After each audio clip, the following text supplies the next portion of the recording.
Yan, first stop namin dito sa Antipolo, Florentine Cafe. Yan.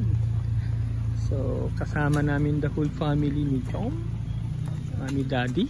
Wala sila, Pastor Jazz. So, dito sa Antipolo yan, Cafe Florentine. Overlooking, nagkaroon ako ng glimpse kanina, overlooking yung Metro Manila from this place. Dito kami galing. Medyo mahirap puntahan, but mukhang okay siya, worth it. Worth it. Florentine Cafe. Okay, tutuloy ko lang dito. Pasok kami rito ngayon. Okay, now outside food and drinks allowed. So yan si Mami. Ito, may mga native carving sila rito. Great. So, ito ang niya. Ito ang view. Later on tayo dyan. Kuhaan natin. Okay guys, ito yung view natin dito sa Cafe Florentino. Medyo 180 degree view.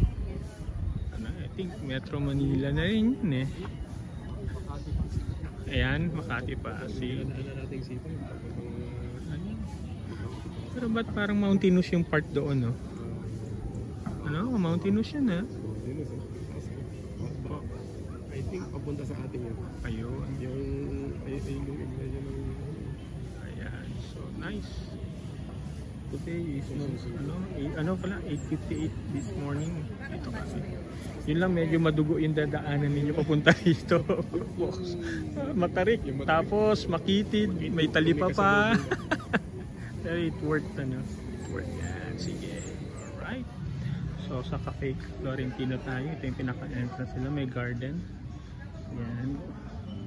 At ito ang bubungad sa inyo rito. Meron silang indoor na mga table, may mga outdoor table sila. Yan. Okay. So, kinuhaan ko lang siya ulit ng isang set para makita niyo.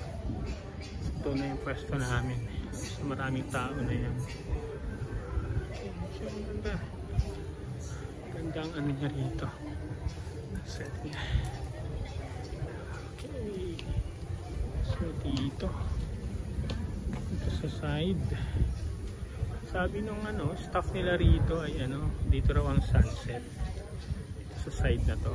At mas dinadayo raw dito kasi breakfast kami nagpunta rito. Dinadayo raw dito ng dinner.